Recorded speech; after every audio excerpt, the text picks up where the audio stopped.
Hello and welcome to the Tuesday vlog. I am the Beard, aka John, and this is the vlog where I just talk about stuff that I found interesting and wish to pass on to you people.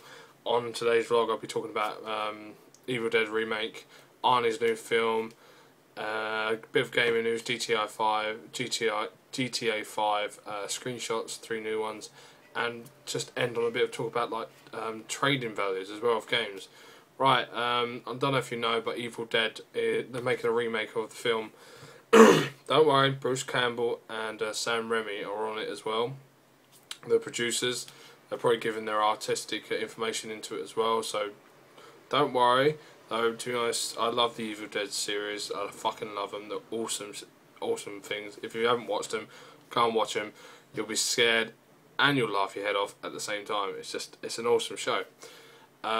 But yeah, Bruce Campbell has given a few points on it. He said he's come out and talked about it. He said it's going well. It's a much more beautiful film than the original, and the effects in it are 10 times better than what they had at hand in 1979 when the first film was made. 1979 when that first one was made. And now they're waiting. Can you just imagine what that would be like now? That there was no offence. If you haven't seen the film, go and watch it. As I said before, but it's just like some of the animatronics and the effects in that film for that time was awesome.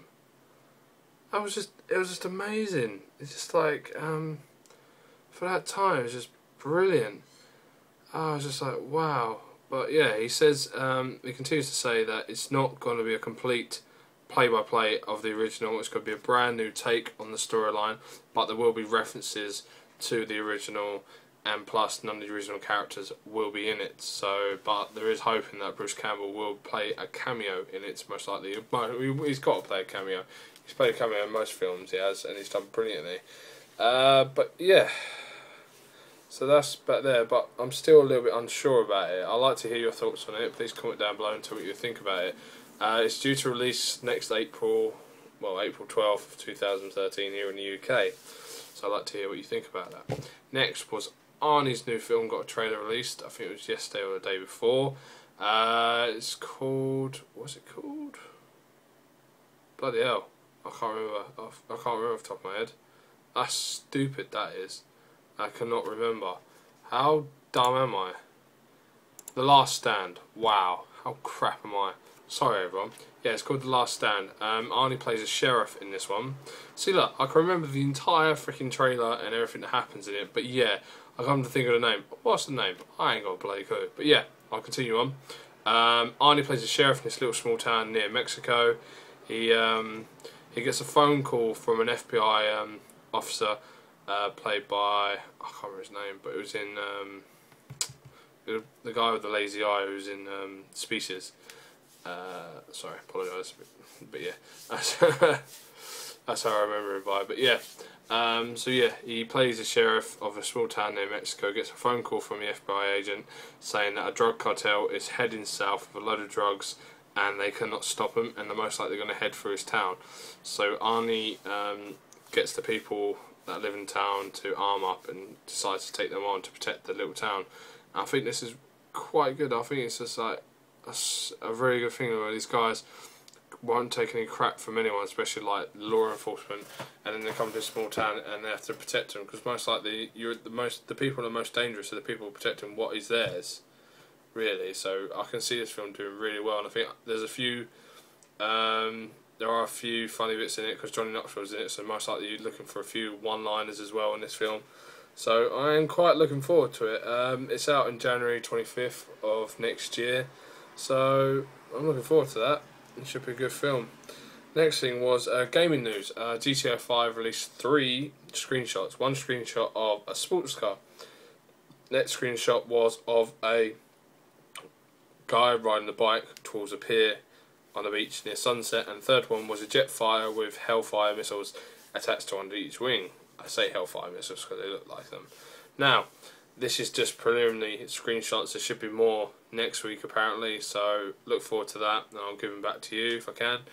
But yeah, what it showed, hopefully it's just show some of the vehicles you can have, like sports car already new, the bike is new, usually you have to have a motorbike, but a pedal bike, that'd be quite good, and the jet fighters, that'd be good. That'd be quite good, especially if multiplayer as well. Just like, bang, bang, bang, be a bit like It'd be Battlefield 3, but scaled down quite a bit.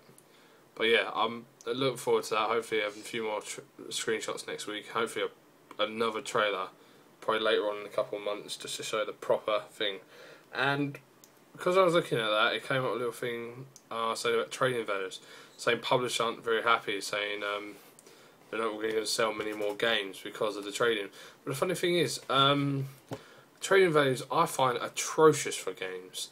The only best place I can find, well, here in the country, that kind of give you a good value for your trading is Central Entertainment Exchange. It's a new company that sprung up about a couple of years ago, and I must admit they're doing better than Game. Our Game almost went into freaking administration until a company in America bought them out. I think it was GameStop, it was, and stopped them from coming to America. But they had to shut down most of the game stations.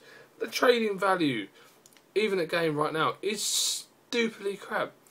What was it? I remember, what was it, about 5 months ago?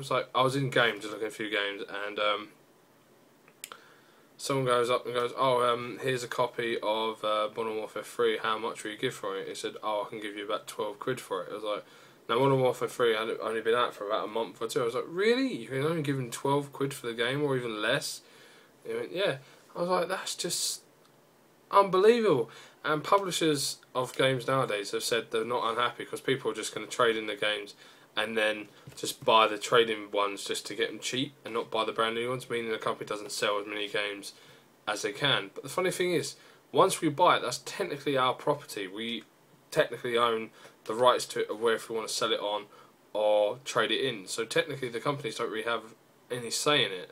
That's why I think like EA have started to bring in, like, you have to, every game comes with an online like subscription. Like if you want to play online, for example, I rented FIFA 12 last year, and it said, "Oh, you only get 2 days worth of playing online." I was like, "Oh, great, thank you." That's just pathetic of EA, just wanting to make money and stop people from trading. I mean, it just means their games afterwards become stupid, because you can either pay 800 Microsoft points and get the subscription anyway if you want to buy it, but it's just, you're trying to weigh up, it's like how much to it, and you might as well just buy it brand new. But it's just like the publishers are worried that the new games they're bringing out will just be bought by a few people, and then they'll trade them in, and the others will buy them. Meaning, technically, they're not really selling the games, so it means their sold units stay the same by going up maybe 1 or 2 a month or something like that, and then just that everyone keeps just reusing the ones that have been traded in, etc. It's just, I find it arrogant of them, because no offence, they can charge so much for games and they expect us to pay it all the time, and just like, I understand that they want to make their money, but then when it comes up to the game, like people sell them, like retailers, you most likely go online, you find a better value and everything, but it's just, I still can't believe how much trading they will give you for these games. The game is still ridiculous. Games prices are still off the hook. They went into administration and their prices have not even changed to bring about new business. They're bringing out, "Oh yeah, trade so and so in, trade these 2 brand new games out and buy this game for 99p. So you want me to trade in 2 brand new games I pay technically 80 quid for, and then pay an extra quid for like a £35 game?" It's just like, yeah, that's not right. But yeah, I'd just like to hear your thoughts on like trading values of games. Do you think that they're too low? I know the companies have to make the money on the games, but it's just like, I still think it's just stupid. I feel like they just need to properly do it right. Why don't the game publishers actually do like trading games, etc., and make them on their own? Just like, I think it would be so much better. But I'd like to hear your thoughts on it. I feel like I don't really trade in games unless I really have to, and if I do, I go to Central Exchange. So I'd like to hear your thoughts on it. Comment down below. That's all I've got to talk about today. Hope you all are having a great Tuesday. And always remember, people, keep calm and grow a beard, because winter's coming and you need something to keep your face warm. Because in the summer it keeps your bloody face a lot warm, if that makes any sense. Hope you all have a great Tuesday, and I'll see you all for Thursday vlog. Catch you later, people. Bye bye.